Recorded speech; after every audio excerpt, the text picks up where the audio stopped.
होली का त्योहार सर पर है और लोग रंगों के साथ अभी से खेलना शुरू कर दिए हैं। वो रंग जो लोगों के सरों में डाल रहे हैं, चेहरे पर पड़ रहा है और उनके शरीर पर पड़ रहा है, क्या नुकसानदायक है, क्या उससे फायदे हैं, किस तरह के रंगों का प्रयोग करना चाहिए? हमारे साथ हैं रायबरेली के प्रतिष्ठित डॉक्टर मनीष चौहान जी, जो रायबरेली जनपद के जाने माने डॉक्टर हैं। आइए इनसे भी जानते हैं कि आखिर में इस त्योहार में किस तरह से रंग को खेलना चाहिए और किस तरह के रंगों का उपयोग करना चाहिए। सर, पहले बात तो होली की ढेर सारी शुभकामनाएं आपको और थैंक यू। और अभी होली चूंकि सर पर है और लोग अभी से रंग खेलना शुरू कर दिए हैं, तो हमें जानना चाह रहे हैं किस तरह के रंगों का प्रयोग करना चाहिए, किस तरह से खेलना चाहिए और लोगों को क्या प्रिकॉशंस लेने चाहिए। हाँ, नहीं, बहुत सही कहा आपने और पूछा भी, और इसका आम जनमानस का ये भी है ही है, रंगों का त्योहार है, इसमें सब मिलजुल कर मनाते ही हैं। और जो आप देखते हैं होली पे, जैसे कि आप अभी इस समय अभी कुछ रंग आए हैं, जैसे ऑर्गेनिक आने लगे हैं, कुछ नेचुरल कलर्स आने लगे हैं, तो प्रेफरेंस ये रहे कि सूखी मतलब ड्राई होली आप खेलें, मतलब पानी से जितना बच सकें और केमिकल वाले रंगों से जितना अपने आप को बचाव कर सकें, और जितना हो सके इन ड्राई या ऑर्गेनिक आते हैं और इन रंगों से होली खेलें। आपस में पानी से गीले रंगों से बचाव करें, क्योंकि ज़्यादातर ऐसा होता है कि जो केमिकल के रंग होते हैं वो स्किन पे बड़े एलर्जिक रिएक्शंस देते हैं और आँखों को भी बहुत नुकसान होता है। उसके लिए भी बड़े ऐसे केसेस उसके बाद आते हैं कि आँखें में नुकसान आता है। तो उसके लिए बेटर है कि ड्राई रंग और या ऑर्गेनिक रंगों का उपयोग करें। और अगर जा भी रहे हैं कहीं खेलने होली, तो आप मतलब जैसे शरीर में जैसे ऑयल या मॉइस्चराइजर लगाएं, सनस्क्रीन लगा के रखें, बालों को बचाने के लिए कैप लगा लें और कोई ना कोई चश्मा जरूर लगा लें आंखों को सेव करने के लिए। ये बहुत इंपॉर्टेंट है। बाकी तो फिर जितना आप बचाव कर सकेंगे उतना अच्छा रहेगा। और होली खेलने के बाद जितना जल्दी हो सकता है, बहुत लोग जैसे होता है कई बार आमतौर पर हम लोग ने देखा है कि रंग उतारते समय नहाते थोड़ा सा आराम से रिलैक्स होकर करते हैं, बट जितनी जल्दी हो सके नहा लें और मतलब रंग का कलर्स को जितनी जल्दी आप वॉश कर लें, धो लें, तो वो बहुत अच्छा रहता है, क्योंकि जितनी जल्दी उसका प्रभाव खत्म हो जाए, अगर कोई एलर्जिक रिएक्शन होने वाला होगा तो वो भी ठीक हो जाएगा। और इस तरह ही बस मिलके लगाएं, इतना प्रिकॉशन लें, स्वस्थ रहें।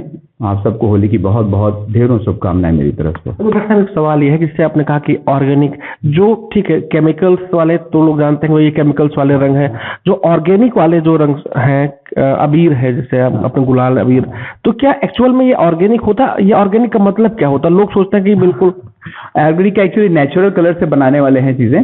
अभी जल्द ही मेरे को भी कुछ देखा तो मैंने भी उनसे पूछा था, लेकिन देखिए उसका कोई वेरिफिकेशन तो नहीं है, बट ये है कि हाँ वो ऑर्गेनिक कह रहे हैं कि नेचुरल कलर से बनाया, उन्होंने कुछ फूलों को मिक्स करके सुखा के वैसे बनाया हुआ है और इसी तरह से उन्होंने उपयोग किया हुआ है कि मतलब नेचुरल जैसे पत्तियों से कुछ मिलाया है, कुछ वैसे आयुर्वेदिक टाइप के कलर्स भी आए हुए हैं, सब दिखाया भी, मैंने देखा भी, बट उसका कोई फुल प्रूफ तो नहीं, अभी तो उन्होंने बस ऐसे दिखाया है। लेकिन हाँ ठीक है, उसको मैंने इफेक्ट भी देखा, जैसे कुछ अभी 1-2 दिन पहले ही वो दिखाए थे, तो उसके बाद उसको ड्राई मतलब हाथ से वो करने से वो हट गया, तो ये एटलीस्ट मुझे लगा कि ठीक है, उस सेफ रहें तो अच्छा रहेगा।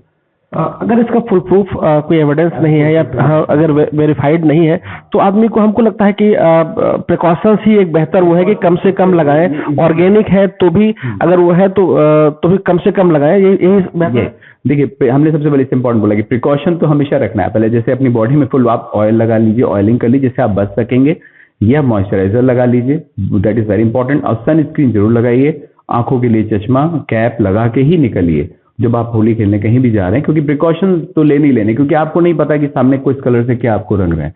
बाकी हम जितना प्रिकॉशन ले सकते हैं उतना बचेंगे, बाकी तो फिर उतना ही सेफ रहेगा ना हम सबके लिए। अच्छा, एक सवाल और, जो अंतिम सवाल है कि आप अच्छी खासी ओपीडी आपकी रहती है, लोग पेशेंट आते हैं, तो होली के पहले और होली के बाद अगर ये देखा जाए फ्रिक्वेंटली कि लास्ट ईयर, इसके पहले ईयर में या अभी, तो किस तरह के पेशेंट आते हैं आपके पास? हाँ, उसमें भी मैं थोड़ा सा बोलना चाहूँगा कि एक प्रिकॉशन और भी एडवाइस करूँगा कि होली के टाइम पे जैसे हम लोग का मतलब जैसे होता है कि ज़्यादातर जैसे हॉस्पिटल में ही टाइम बीत जाता है, पिछली बार भी ऐसा हुआ, ड्रंकन ड्राइविंग के केसेस बहुत आते हैं। तो अगर एडवाइस रहे कि प्लीज़ अगर आप लोग मतलब ड्रिंक कर रहे हैं तो ड्राइव तो बिल्कुल भी ना करें, क्योंकि वो बहुत ही ट्रॉमा के केसेस, एक्सीडेंटल केसेस रात से सुबह से शुरू हो जाते हैं और बहुत मैक्सिमम होली के टाइम पे बहुत आते हैं। और इस तरह के देखें, बाकी एलर्जिक वाले स्किन के और ये सब तो आते हैं, कॉमनली आंख में प्रॉब्लम होती है तब आते हैं, और स्किन में भी एलर्जी वगैरह होती है तभी आते हैं। बट ज़्यादातर ट्रॉमा के केसेस आते हैं एक्सीडेंटल ड्राइव पे। तो प्लीज़ मतलब एडवाइस है कि अगर ड्रिंक कर रहे हैं तो ड्राइव ना करें, ये बहुत इंपॉर्टेंट है। अच्छा आपने किया। तो हमारे साथ डॉक्टर मनीष चौहान जी थे, जिनका साफ कहना था कि प्रिकॉशंस ही सबसे बेस्ट ट्रीटमेंट है। अगर आप प्रिकॉशन ले रहे हैं तो जो आपको होने वाले जो एलर्जीज हैं या जो अन्य कोई डिजीज है वो उससे आप बच पाएंगे। साथ ही सबसे बड़ी बात की ड्रिंक एंड ड्राइव वाला जो केसेस है कि आफ्टर होली या ड्यूरिंग होली, अगर होली के दरमियान भी या होली के एक दिन बाद भी जो लोग ड्रिंक करके ड्राइव करते हैं तो उसमें जो एक्सीडेंटल केसेस हैं उससे निश्चित तौर पर मरीज चोटिल होता है, ट्रॉमा केसेस होते हैं और उसे अस्पताल भी काफी रश एरिया में आ जाता है। तो इस तरह के जो पेशेंट हैं वो होली के बाद जरूर आते हैं। तो ये भी अपील है कि कोई ड्रिंक एंड ड्राइव ना करे, सुरक्षित होली खेले, अच्छी होली खेले और फूलों की होली खेले तो सबसे बेस्ट मानी जाएगी।